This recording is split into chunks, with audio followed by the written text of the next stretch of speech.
बिस्मिल्लाहिर्रहमानिर्रहीम अस्सलाम वालेकुम। Chapter number 2 science class 7th में आज का हमारा टॉपिक है transport system in human and plants.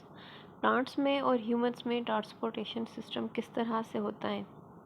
सबसे पहले हमें ये जानना ज़रूरी है कि ट्रांसपोर्ट होता क्या है।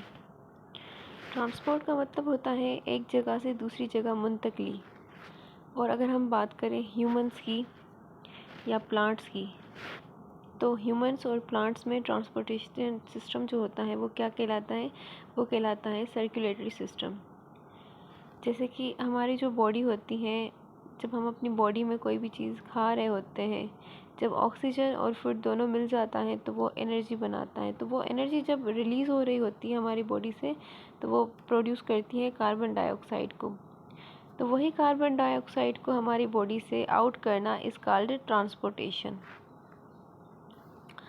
Transport in human circulatory system, यानी जो ट्रांसपोर्ट सिस्टम है उसको हम सर्कुलेटरी सिस्टम भी बोलते हैं। तो सबसे पहले आज का जो हमारा ऐसे है वो है explain the transport system in humans. Humans के अंदर ट्रांसपोर्टेशन सिस्टम किस तरह से होता है। ह्यूमंस के अंदर बेटा ट्रांसपोर्टेशन सिस्टम क्या होता है, किस तरह से होता है, इसके अंदर आज हम पढ़ेंगे। तो सबसे पहले हमें ये जानना ज़रूरी है कि ट्रांसपोर्टेशन सिस्टम क्या है। जैसे कि मैंने पहले भी बताया, the supply of food water, जब फूड और वाटर हमारी बॉडी को मिलता है, एंड ऑक्सीजन, तो वो तीनों चीज़ें मिलने के बाद जब ग्लूकोज बनाती है, और ग्लूकोज का यूज़ जब होता है, जब एनर्जी वो हमारी बॉडी से यूज़ हो रही होती है, तो वो वेस्ट मटेरियल में चेंज हो जाती हैं। वो किस में चेंज हो जाती हैं, वो वेस्ट मटेरियल में चेंज हो जाती हैं। और जो वेस्ट मटेरियल होता है वो बॉडी के अंदर जाने के बाद वो क्या बन जाता है, वो बॉडी के अंदर जाने के बाद बन जाता है कार्बन डाइऑक्साइड। तो ये जो कार्बन डाइऑक्साइड होता है, अगर ये हमारी बॉडी से आउट ना हो तो डेफिनेटली हमें कोई ना कोई डिसऑर्डर ज़रूर होगा। तो इसलिए ये बहुत ज़रूरी होता है कि जो भी हम फूड ऑक्सीजन ले रहे हैं, वो जब कार्बन डाइऑक्साइड की शक्ल में बन के आ रहा है तो वो हमारी बॉडी से लाजमी बाहर जाए। तो उसका बाहर जाने का भी एक प्रोसेस होता है, जिस प्रोसेस को हम ट्रांसपोर्टेशन बोलते हैं। तो इस टॉपिक के अंदर हम सबसे पहले ये समझेंगे कि ट्रांसपोर्टेशन सिस्टम में हमें कौन सी चीज़ों की ज़रूरत पड़ती है, किस तरह ट्रांसपोर्टेशन सिस्टम ये प्रेजेंट होता है बॉडी के अंदर। पहले जो बॉडी के अंदर ट्रांसपोर्टेशन सिस्टम होता है, जैसे कि हमारी बॉडी में डिफरेंट ऑर्गन्स मौजूद हैं, तो हर ऑर्गन का अपना एक फंक्शन होता है। हमारी बॉडी में जितने भी ऑर्गन्स प्रेजेंट हैं, हर ऑर्गन का अपना एक फंक्शन है। तो उसमें से हमारा एक स्पेशल ऑर्गन होता है। कौन सा हमारा स्पेशल ऑर्गन्स होता है, हमारा जो स्पेशल ऑर्गन है वो क्या है, वो है हमारा हार्ट। हमारा जो स्पेशल ऑर्गन है वो है हार्ट। हमारे जो हार्ट है, heart through 1000 of tube called vessels. Heart में प्रेजेंट होते हैं 1000 ट्यूब्स वेसल्स के। वो हमारे इस सिस्टम में बहुत हेल्प करते हैं कि कार्बन डाइऑक्साइड बॉडी से रिलीज़ किस तरह से हो। तो बेटा जो हार्ट होती है, हार्ट के थ्रू हमारी बॉडी जो है वो पंप कर रही होती है। और हार्ट में क्या प्रेजेंट होते हैं, हार्ट में प्रेजेंट होते हैं vessels, blood vessels. So blood vessels के 3 मुख्तलिफ पार्ट होते हैं। कौन से? सबसे पहले आर्टरी, वेन और कैपिलरीज। हमारे पास जो यहाँ पर सबसे पहले प्रेजेंट है सबसे बड़ा हिस्सा वेसल का, वो होता है आर्टरी। आर्टरी का जो अंदर वाला हिस्सा होता है उसको हम बोलते हैं ल्यूमेन। और आर्टरी का अंदर वाला जो हिस्सा होता है वो स्मॉल होता है, जिसको हम बोलते हैं स्मॉल ल्यूमेन, यानी छोटा होता है। लेकिन उसकी जो बाहर की खाल होती है, बाहर की जो लेयर होती है, वो काफ़ी, उसके मसल्स बहुत थिक होते हैं ताकि वो स्ट्रेंड कर ले। वो जब हार्ट तेज़ी से ब्लड प्रेशर देगी तो वो स्ट्रेंड करने में बहुत हेल्प लेती है उसकी जो मसल्स होते हैं। बाकी उसका जो अंदर वाला हिस्सा होता है वो ल्यूमेन्स काफ़ी स्मॉल होते हैं। उसके बाद जो दूसरा पार्ट है वो है वेन। जो वेन होती है उसका जो अंदर वाला हिस्सा होता है, जिसको हम ल्यूमेन बोलते हैं, वो काफ़ी बड़ा होता है।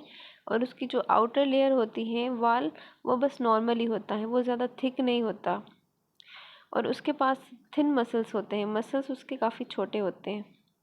और उसके बाद जो हमारा सबसे छोटा वाला पार्ट है वो है कैपिलरीज, जो कि कनेक्ट होती हैं हमारी आर्टरी के साथ। कैपिलरीज और आर्टरी दोनों एक दूसरे के साथ कनेक्ट होती हैं। तो ये हमारा बिल्कुल छोटा सा स्ट्रक्चर है, जिसकी जो आउटर लेयर होती है वो एक स्मॉल लेयर सेल से बनी होती है, a single layer of cells.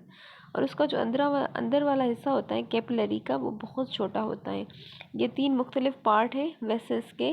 और वेसल्स कहाँ प्रेजेंट होती हैं? वेसल्स बेसिकली एक ब्लड ट्यूब होता है जो कि हमारे हार्ट में प्रेजेंट होती हैं, ठीक है। तो सबसे पहले हम ब्लड वेसल्स के बारे में पढ़ लेते हैं। The blood vessels transport blood to all parts of the body. Blood vessel का काम ये होता है कि वो ब्लड को सारे पार्ट्स, डिफरेंट डिफरेंट पार्ट्स जो बॉडीज़ के हैं, ब्लड को ट्रांसपोर्ट करती हैं फ्रॉम द हार्ट। तो ब्लड के हमने वेसल्स के 3 पार्ट्स के बारे में पढ़ा, ये 3 पार्ट्स हैं।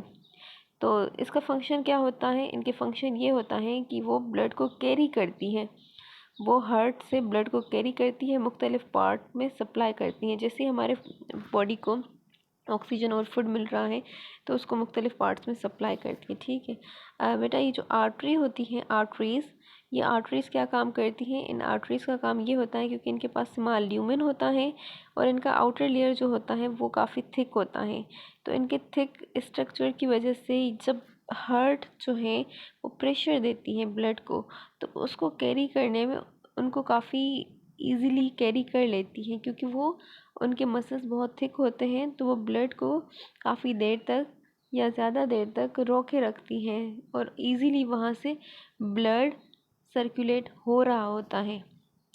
उसके बाद जो वेसल्स होती हैं हमारी, वो वेसल्स भी उस को काफ़ी कोऑपरेट के साथ, जब वेसल्स हार्ट से वेसल की तरफ और वेसल से आर्टरी की तरफ ब्लड पहुंचता है, उसके बाद हमारे पास जो हमारे बिल्कुल छोटा सा हिस्सा था कैपिलरीज़ का, वो कैपिलरीज़ के हिस्से से वो अपना काम परफॉर्म कर रही होती हैं। यानी कैपिलरीज़ का काम क्या होता है? Capillaries are very tiny microscopic and thin walled vessels. Capillaries हमारा बिल्कुल छोटा वाला पार्ट होता है जिसके पास बिल्कुल थिन वॉल्ड वेसल्स मौजूद होती हैं। The thin walls of capillaries allow the exchange of oxygen, water and nutrition from the blood to the cells। Main जो फंक्शन होता है कैपिलरीज का वो ये होता है कि वो ब्लड से exchange of oxygen, water and nutrition कर रही होती हैं, उनको अलो कर रही होती हैं कि वो उसमें से ऑक्सीजन एक्सचेंज हो, ठीक है। उसके बाद जो हमारा थर्ड पार्ट है वो क्या है, जो हमारे कैपिलरीज़ के साथ जुड़ा हुआ है, वो है हमारे वेंस। वेंस हमारी नसें होती हैं, बेसिकली ब्लड नसें होती हैं, जो खून की नसें होती हैं, उनमें काफ़ी सारे मुख्तलिफ़ किस्म के पार्ट होते हैं। तो सारी वेंस, जितनी भी हमारी बॉडी के अंदर वेंस मौजूद हैं, वेंस का काम क्या होता है? ब्लड को ट्रांसपोर्ट करना। कौन से ब्लड को ट्रांसपोर्ट करना? ये ब्लड को जो ट्रांसपोर्ट करती है वो ब्लड होता है डीऑक्सीनेटेड। वो ब्लड कौन सा ब्लड होता है? वो डीऑक्सीनेटेड ब्लड होता है। डीऑक्सीनेटेड ब्लड का मतलब होता है वो ब्लड जिसमें ऑक्सीजन की कमी हो या उसमें कार्बन डाइऑक्साइड ज़्यादा हो। वो ब्लड जिसमें ऑक्सीजन ना हो और कार्बन डाइऑक्साइड ज़्यादा हो, that is called deoxygenated blood. तो वेंस का काम ये होता है कि डीऑक्सीनेटेड ब्लड को हमारे जो लंग्स हैं, लंग्स की तरफ ट्रांसपोर्ट करती हैं बाय वेंट्रिकल्स। तो लंग्स की तरफ जब वो ट्रांसपोर्ट होते हैं तो उनको ऑक्सीजन प्रोवाइड होती है उस ब्लड को। तो बेसिकली हमारी एक वेन ऐसी है जो कि सिर्फ ऑक्सीनेटेड ब्लड जिसमें ऑक्सीजन मौजूद होती है वो वहाँ से वो जो है वो क्या करती है, वो ट्रांसपोर्ट करती है। कौन सी है वो हमारी वेन? वो है हमारी पल्मोनरी वेन। पल्मोनरी वेन को छोड़ के बाकी सारी जो वेन्स होती हैं वो डीऑक्सीनेटेड ब्लड को ट्रांसपोर्ट करती है। Only pulmonary vein does not transport. Pulmonary vein सिर्फ ऑक्सीनेटेड ब्लड को ही ट्रांसपोर्ट करती हैं। ये थे मुख्तलिफ पार्ट हमारे ये मुख्तलिफ पार्ट्स थे हमारे किसके? ब्लड वेसल्स के। तो आई होप कि आपको टॉपिक समझ में आ गया होगा। फर्दर नेक्स्ट टॉपिक में हम समझेंगे कि हार्ट के फंक्शंस क्या हैं। Thank you for watching.